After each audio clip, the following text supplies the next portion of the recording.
Good evening, and welcome to Third Church of Christ Scientist of New York City. Let's begin with singing hymn number 416, 416. Be true and list the voice within. Be true unto thy high ideal, thy perfect self that knows no sin, that self that is the only real. Number 416.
I'll read from the Bible and from the Christian Science textbook, Science and Health with Key to the Scriptures by Mary Baker Eddy.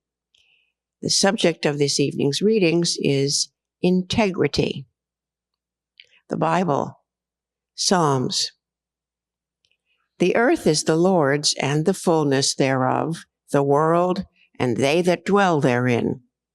For he hath founded it upon the seas and established it upon the floods. Who shall ascend into the hill of the Lord, or who shall stand in his holy place? He that hath clean hands and a pure heart, who hath not lifted up his soul unto vanity, nor sworn deceitfully. He shall receive the blessing from the Lord, and righteousness from the God of his salvation. 2 Samuel. And it came to pass in an evening tide that David arose from off his bed and walked upon the roof of the king's house. And from the roof he saw a woman washing herself, and the woman was very beautiful to look upon. And David sent and inquired after the woman. And one said, Is not this Bathsheba, the daughter of Eliam, the wife of Uriah the Hittite? And David sent messengers and took her, and she came in unto him, and he lay with her. For she was purified from her uncleanness, and she returned unto her house. And the woman conceived, and sent and told David, and said, I am with child. And David sent to Joab, saying, Send me Uriah the Hittite. And Joab sent Uriah to David. And when Uriah was come unto him, David demanded of him how Joab did, and how the people did, and how the war prospered. And it came to pass in the morning that David wrote a letter to Joab, and sent it by the hand of Uriah. And he wrote in the letter, saying, Set ye Uriah in the forefront of the hottest battle, and retire ye from him, that he may be smitten and die. And it came to pass, when Joab observed the city, that he assigned Uriah unto a place where he knew that valiant men were. And the men of the city went out and fought with Joab. And there fell some of the people of the servants of David. And Uriah the Hittite died also. And when the wife of Uriah heard that Uriah her husband was dead, she mourned for her husband. And when the mourning was past, David sent and fetched her to his house, and she became his wife, and bare him a son. But the thing that David had done displeased the Lord. And the Lord sent Nathan unto David, and he came unto him and said unto him, There were two men in one city, the one rich and the other poor. The rich man had exceeding many flocks and herds, but the poor man had nothing, save one little ewe lamb, which he had bought and nourished up, and it grew up together with him and with his children. It did eat of his own meat, and drank of his own cup, and lay in his bosom, and was unto him as a daughter. And there came a traveler unto the rich man, and he spared to take of his own flock and of his own herd, to dress for the wayfaring man that was come unto him, but took the poor man's lamb, and dressed it for the man that was come to him. And David's anger was greatly kindled against the man. And he said to Nathan, As the Lord liveth, the man that hath done this thing shall surely die. And Nathan said to David, Thou art the man. Thus saith the Lord God of Israel, I anointed thee king over Israel, and I delivered thee out of the hand of Saul. Wherefore hast thou despised the commandment of the Lord, to do evil in his sight? Thou hast killed Uriah the Hittite with the sword, and hast taken his wife to be thy wife, and hast slain him with the sword of the children of Ammon. And David said unto Nathan, I have sinned against the Lord. Psalms. Have mercy upon me, O God, according to thy loving kindness, according unto the multitude of thy tender mercies, blot out my transgressions. Wash me thoroughly from mine iniquity, and cleanse me from my sin. For I acknowledge my transgressions, and my sin is ever before me. Behold, thou desirest truth in the inward parts, and in the hidden part thou shalt make me to know wisdom. Purge me with hyssop, and I shall be clean. Wash me, and I shall be whiter than snow. Make me to hear joy and gladness. Create in me a clean heart, O God, and renew a right spirit within me. Cast me not away from thy presence, and take not thy Holy Spirit from me. Restore unto me the joy of thy salvation, and uphold me with thy free spirit. Then will I teach transgressors thy ways, and sinners shall be converted unto thee. For thou desirest not sacrifice, else would I give it. Thou delightest not in burnt offering. The sacrifices of God are a broken spirit, a broken and a contrite heart, O God, thou wilt not despise. Genesis. And Joseph was brought down to Egypt, and Potiphar, an officer of Pharaoh, captain of the guard, an Egyptian, bought him of the hands of the Ishmaelites, which had brought him down thither. And the Lord was with Joseph, and he was a prosperous man, and he was in the house of his master the Egyptian. And his master saw that the Lord was with him, and that the Lord made all that he did to prosper in his hand. And Joseph found grace in his sight, and he served him, and he made him overseer over his house, and all that he had he put into his hand. And it came to pass, from the time that he had made him overseer in his house and over all that he had, that the Lord blessed the Egyptian's house for Joseph's sake. And the blessing of the Lord was upon all that he had in the house and in the field. And it came to pass after those things that his master's wife cast her eye upon Joseph, and she said, Lie with me. But he refused, and said unto his master's wife, Behold, my master wotteth not what is with me in the house, and he hath committed all that he hath to my hand. There is none greater in this house than I, neither hath he kept back anything from me but thee, because thou art his wife. How then can I do this great wickedness and sin against God? And it came to pass, as she spake to Joseph day by day, that he hearkened not unto her, to lie with her or to be with her. And it came to pass about this time that Joseph went into the house to do his business, and there was none of the men of the house there within.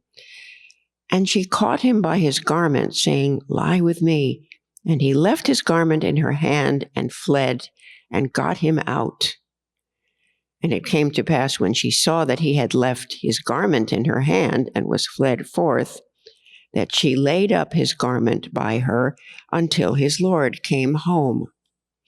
And she spake unto him according to these words, saying, The Hebrew servant which thou hast brought unto us came in unto me to mock me.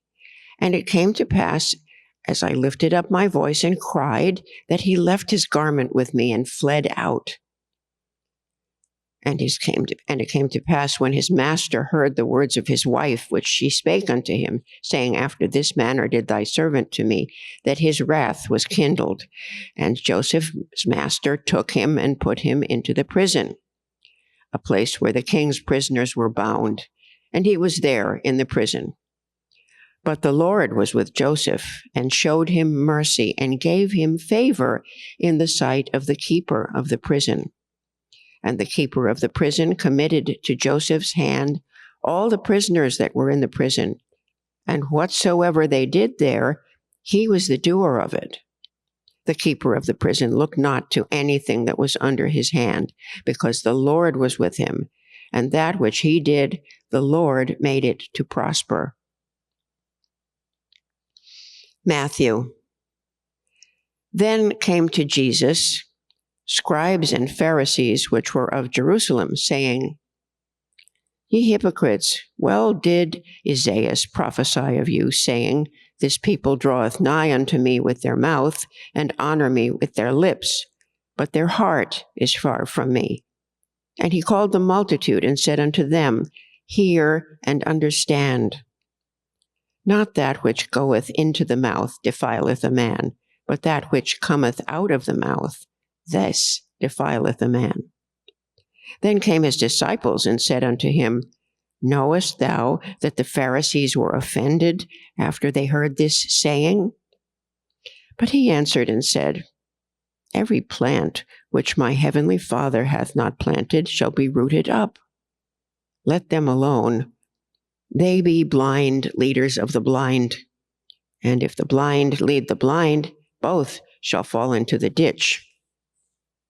Do not ye yet understand that whatsoever entereth in at the mouth goeth into the belly, and is cast out into the draught?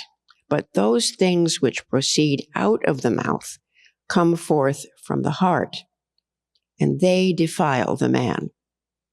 For out of the heart proceed evil thoughts, murders, adulteries, fornications, thefts, false witness, blasphemies.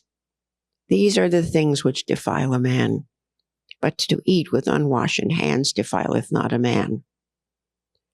Then Jesus went thence and departed into the coasts of Tyre and Sidon. Romans. I beseech you, therefore, brethren, by the mercies of God, that ye present your bodies a living sacrifice, holy, acceptable unto God, which is your reasonable service. And be not conformed to this world, but be ye transformed by the renewing of your mind, that ye may prove what is that good and acceptable and perfect will of God. For I say, through the grace given unto me, to every man that is among you, not to think of himself more highly than he ought to think, but to think soberly, according as God hath dealt to every man the measure of faith. For as we have many members in one body, and all members have not the same office, so we, being many, are one body in Christ, and every one members one of another. Let love be without dissimulation. Abhor that which is evil.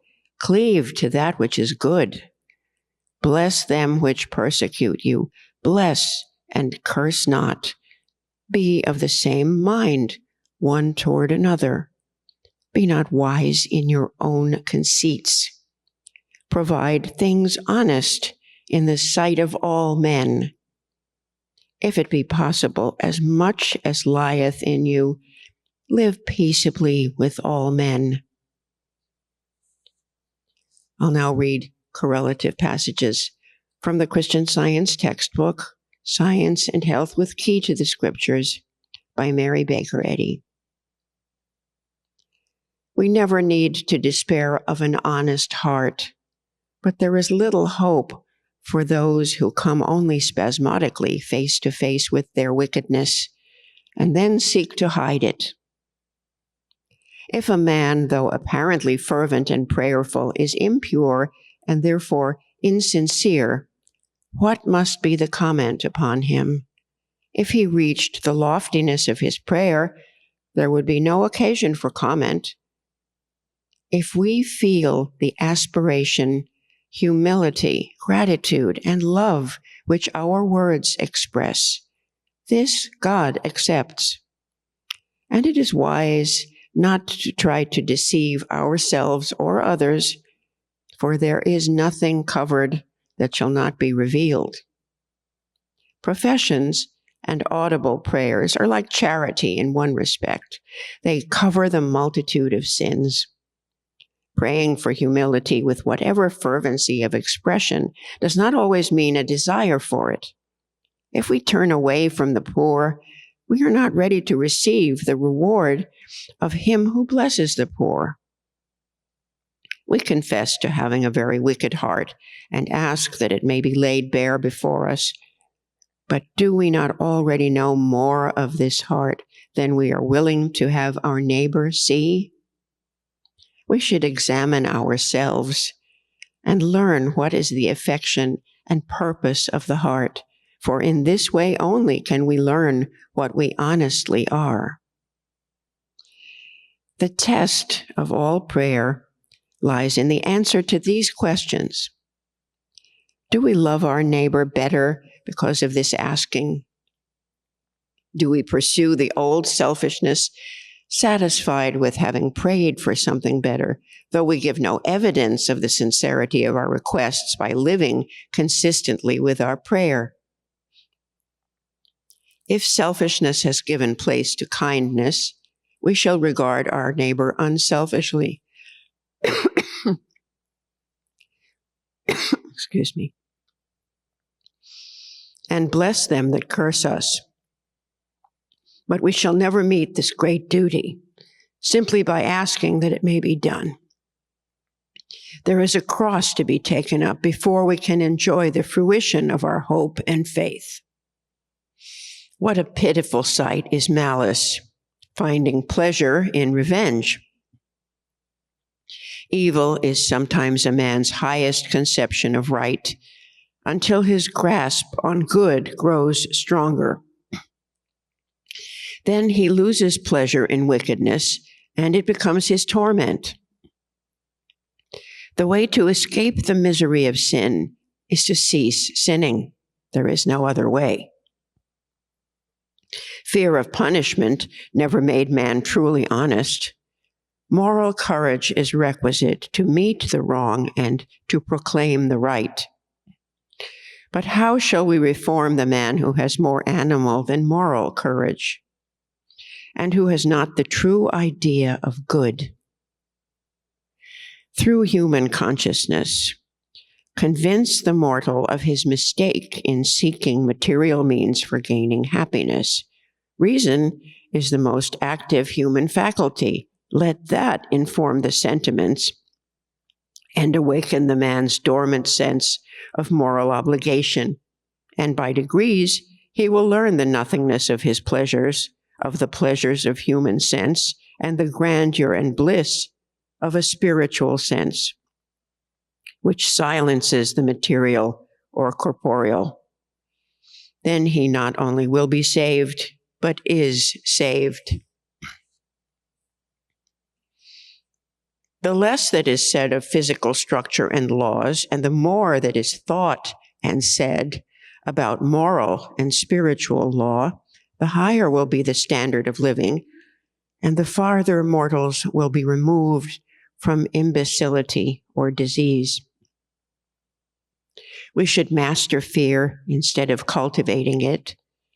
It was the ignorance of our forefathers in the departments of knowledge now broadcast in the earth that made them hardier than our trained physiologists, more honest than our sleek politicians.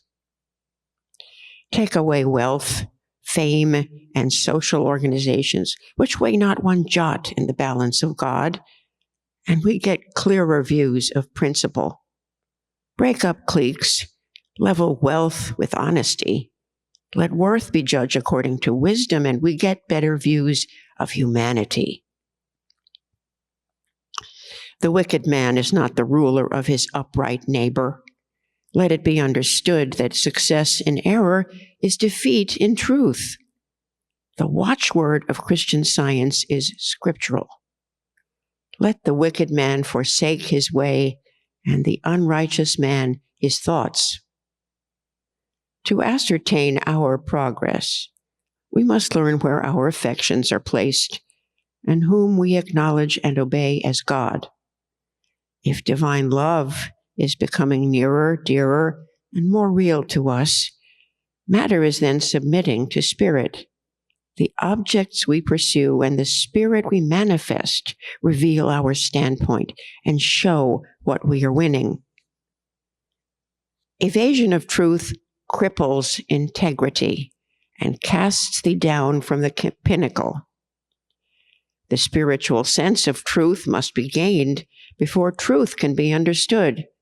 This sense is assimilated only as we are honest, unselfish, loving, and meek.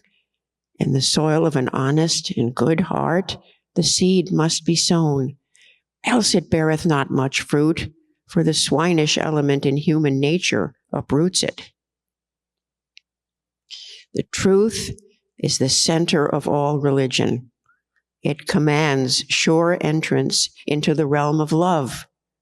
St. Paul wrote, "Let us lay aside every weight and the sin which doth so easily beset us, and let us run with patience the race that is set before us." That is, let us put aside material self and sense and seek the divine principle and science of all healing. If truth is overcoming error in your daily walk and conversation, you can finally say, "I have fought a good fight. I have kept the faith," because you are a better man. This is having our part in the at-one-ment with truth and love. Christians do not continue to labor and pray, expecting because of another's goodness, suffering, and triumph, that they shall reach his harmony and reward. If the disciple is advancing spiritually, he is striving to enter in. He constantly turns away from material sense and looks towards the imperishable things of spirit. If honest, he will be in earnest from the start and gain a little each day in the right direction till at last he finishes his course with joy. Christian Science commands man to master the propensities, to hold hatred in abeyance with kindness, to conquer lust with chastity, revenge with charity, and to overcome deceit with honesty. Choke these errors in their early stages if you would not cherish an army of conspirators against health, happiness, and success. They will deliver you to the judge, the arbiter of truth against error. The judge will deliver you to justice, and the sentence of the moral law will be executed upon mortal mind and body. Both will be manacled until the last farthing is paid, until you have balanced your account with God. Whatsoever a man soweth, that shall he also reap. The good man finally can overcome his fear of sin. This is sin's necessity, to destroy itself. Immortal man demonstrates the government of God, good, in which is no power to sin. It were better to be exposed to every plague on earth than to endure the cumulative effects of a guilty conscience. The abiding consciousness of wrongdoing tends to destroy the ability to do right. If sin is not regretted and is not lessening, then it is hastening on to physical and moral doom. You are conquered by the moral penalties you incur and the ills they bring. The pains of sinful sense are less harmful than its pleasures. Belief in material suffering causes mortals to retreat from their error, to flee from body to spirit, and to appeal to divine sources outside of themselves. In the science of mind healing, it is imperative to be honest, for victory rests on the side of immutable right. To understand God strengthens hope, enthrones faith in truth, and verifies Jesus' word, "Lo, I am with you always, even unto the end of the world." The Christianly scientific man reflects the divine law, thus becoming a law unto himself. He does violence to no man, neither is he a false accuser. The Christian Scientist wisely shapes his course and is honest and consistent in following the leadings of divine mind. He must prove through living as well as healing and teaching that Christ's way is the only one by which mortals are radically saved from sin and sickness. In the spirit of Christ's charity, as one who hopeth all things, endureth all things, and is joyful to bear consolation to the sorrowing and healing to the sick, she commits these pages to honest seekers for truth. Mary Baker Eddy. Let's pray together silently for a few moments, and then pray aloud together the Lord's Prayer.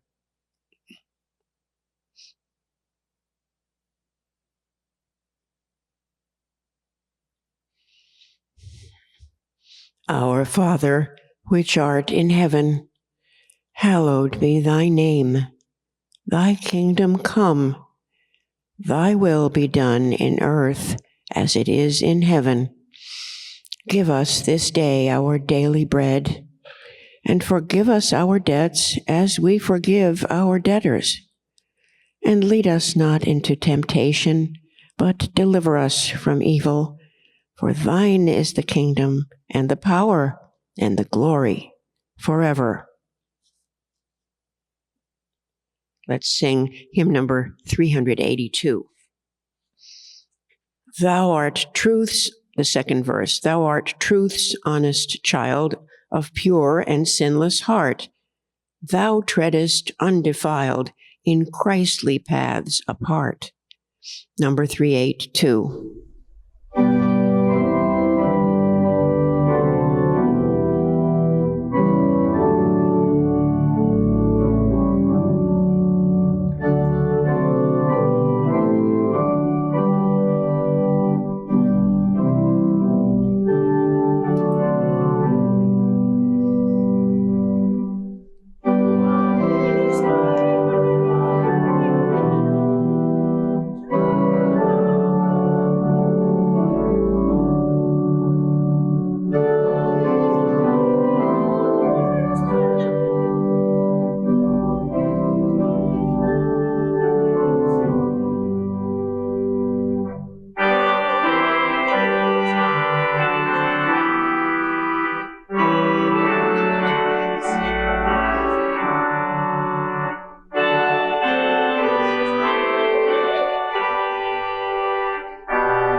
This church is a branch of the Mother Church, the First Church of Christ Scientist in Boston, Massachusetts.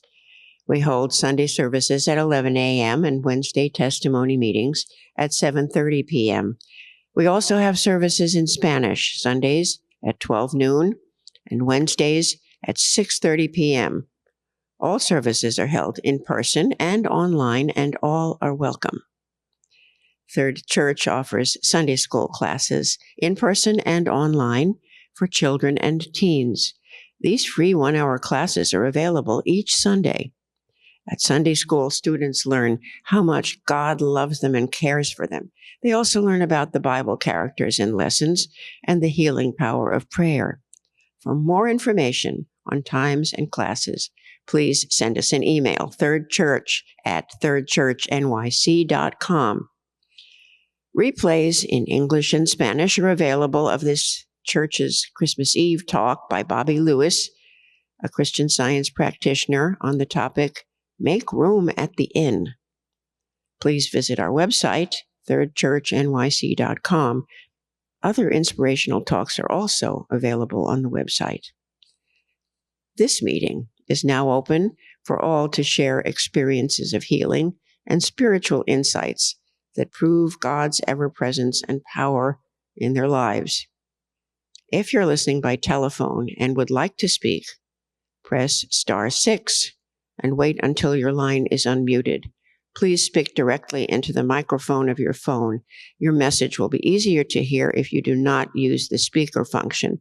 Also, please don't have two devices open at the same time because it causes feedback. If you're watching via Zoom, you can choose the raise your hand icon or unmute yourself and speak. Thank you. Thank you very much for that wonderful lesson tonight. And it reminds me, many years ago, when I was working on my MBA, master's degree here in the city, evenings, and towards the end of the program, a professor mentioned another professor's name who was in the accounting department. And he mentioned it in some kind of an ethical context. And I said, I have to find out about that. And so I registered for a course with him. And he was an accounting professor. And the first thing he asked in the class was, well, what is accounting? And I raised my hand. I said, debits and credits. And he said, I suppose that's a nice operational definition of it, but that's not accounting. And he went to the blackboard, and he put on the blackboard, he put a gigantic T. He says it's about truth. I said, wow, this is something special. And so I had gotten almost 30 credits, had enough credits for a master's. I switched and got a major in accounting and took another 30 credits just because of this man. I said, going to his lectures was like going to a Christian Science lecture. He would talk about how you can't mix good and evil, truth and error. I said, this is incredible. And this, by the way, was in the days on or around Watergate, in those days. And I made it my business to become personally acquainted with him. I would drive him to the Long Island Railroad. He lived in Long Island after classes. And I decided to make it my business to do that. And as I did my master's thesis, shortly before that, I decided, I went to the Christian Science reading room and I got the most beautiful leather-bound, gold-edged copy of Science and Health I could find. And I mailed it to this man anonymously. And then sometime after that, it must have been at least a year or two, I don't know. I was doing my master's thesis. I happened to walk into his room in the process, and I asked him about the book. And he said, oh, you're the one who sent me that wonderful book. He saw the truth in Christian Science. He was completely amazed at it. And as I've studied Christian Science more and more, Science and Health, as the readings pointed out, she says right at the beginning, to honest seekers for truth, I always like to look for themes in the lessons, the Sunday lessons and and the Wednesday night services. And as I was studying science and health, can't but help notice certain themes in certain chapters. I said, but what about the whole book? And the more I've studied science and health, the one thing that runs through the entire book is truth. It isn't true. She says, this is the advantage of other systems because in it, truth controls error. Truth is the healing agent. It's Christ's truth. She substitutes truth for Jesus. Its truth is running through the whole book, but this is not relative truth. Umpire calling balls and strikes. This is absolute truth. And I'm so grateful for this wonderful religion. And here's a man who was honest enough. The soil was there for him. I don't know what he ever became of it, but he accepted it, and he saw that truth was at the heart of this book and Christian Science. And I really am grateful for this lesson tonight, too. Thank you. Thank you. Sorry, I forgot the most important part.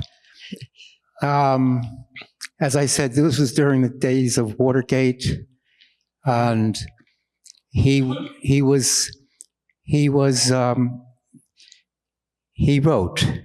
books, he published books, and in the aftermath of all of this, he would write articles in newspapers, and they would stop trading on the New York Stock Exchange because he'd be pointing out dishonesty in accounting principles were not being followed, and he was basically showing he was living the truth and showing the power of truth in the pen. And during this time, there was a big congressional hearing down in Congress of the entire accounting profession, because they're saying, why didn't the accountants find, Penn Central's bankruptcy? Why didn't they find this? And he was called in to testify before Congress. And he had 3 books that he'd published, and his book was completely part of the final report. He basically was showing the importance of truth, but he showed the power of truth is more powerful than money and power or all these things. And it was just so impressive to me. It was certainly the Christ idea in business, the Christ leavening the whole business profession, and to see what truth can actually do when a person is honest. So thank you. Thank you. In the lesson this week on spirit, in the golden text, we have the valley of the dry bones. This has always been a little intimidating to me. So I looked up some commentary on it to try to understand it better. And everybody, I think, knows that it was a vision of Ezekiel, and he saw this valley of dry bones. And what I learned from my the commentary about it is that dry bones represent depression, darkness, meekness, and a longing for resurrection of all that is dear. And I really liked that understanding about dry bones. And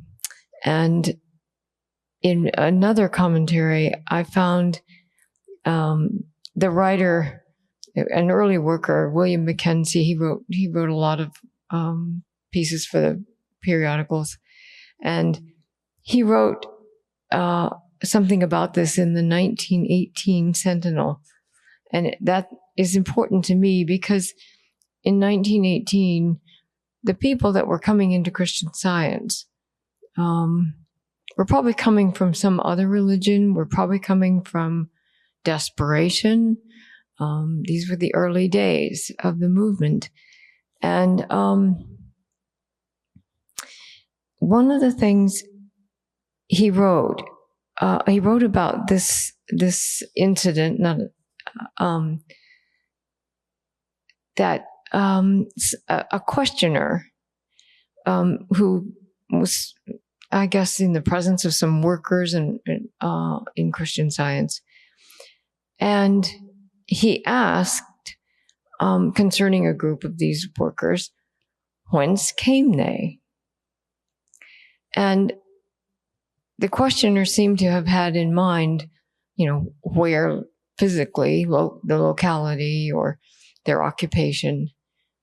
But the one who replied was reminded of the answer given by John to a similar question, which was, these are they which came out of great tribulation. And the questioner, and the one questioned, thought of the many victories over error and sickness which were represented in that group of workers, and so said simply and truly in answer to the question of whence they came. And the answer was, most of us came from our graves.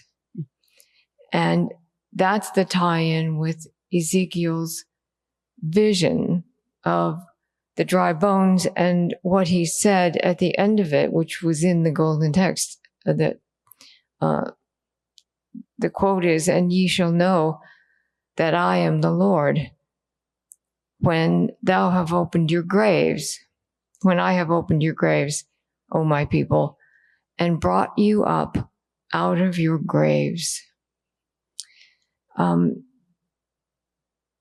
the rest of it was, and ye shall live. And truly, most of us who practice Christian Science, even if we weren't in the early days, and maybe came by it naturally through our family or whatever, we probably all have a significant experience where it felt like we had come out of our grave. And for this, I am very grateful. And thank you very much for those wonderful readings. They're great. Thank you. I think I could fill a book with remembering some of the bad things that I did when I was a little child. When I was small, my family was in a house that had a milk chute that could go. You could get in from the outside and then take a left turn, and you'd be on the inside of our house. And if someone left their keys, they'd ask me to go in through the milk chute and let them into the house. And that was fun. I mean, I could do it. And then one time there was a neighbor that went on vacation, and I was with a bunch of boys, same size, small. And someone said, well, gee, what's going on inside? So I said, well, there's the milk chute. I'll go in and I'll let you in, which I did. Well, and although I didn't do mischief in the house, some of my friends that went in with me opened some jam jars and sort of left a mess in the house. And the neighbors were very upset when they came home to see these bad things. And they asked and pried, and one said, well, it was, I went by Tim at the time. It was Tim. He did it. And so my parents confronted me and said, did you do that? I said, oh, no, it wasn't me. And they'd come back at me, and I insisted, no, it wasn't me. And I think 2 years later, I fessed up to it. And they said, really? And you swore that it wasn't you and this and that? Well, that was the big lie that I was caught in very early. And And it was the time I resolved I would not lie anymore. that was I saw the badness of that. There was a time, more stories. We went shopping, and I tried on a pair of pants and went back into the room, and nobody was looking, and I was all by myself. So I took off the belt and I wrapped it around myself. I came home and I stole the belt, and my mother found out about it, and she said, "Why?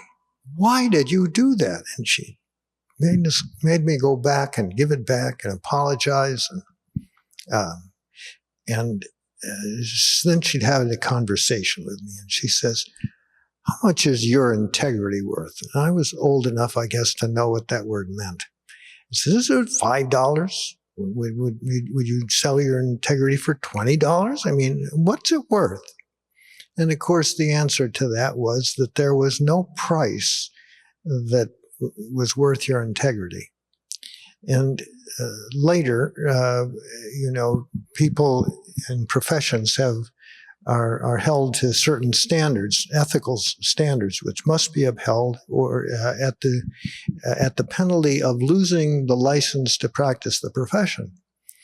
And there are people that do get censured and disbarred, and those standards are upheld, and there are courts and procedures to see that it's done.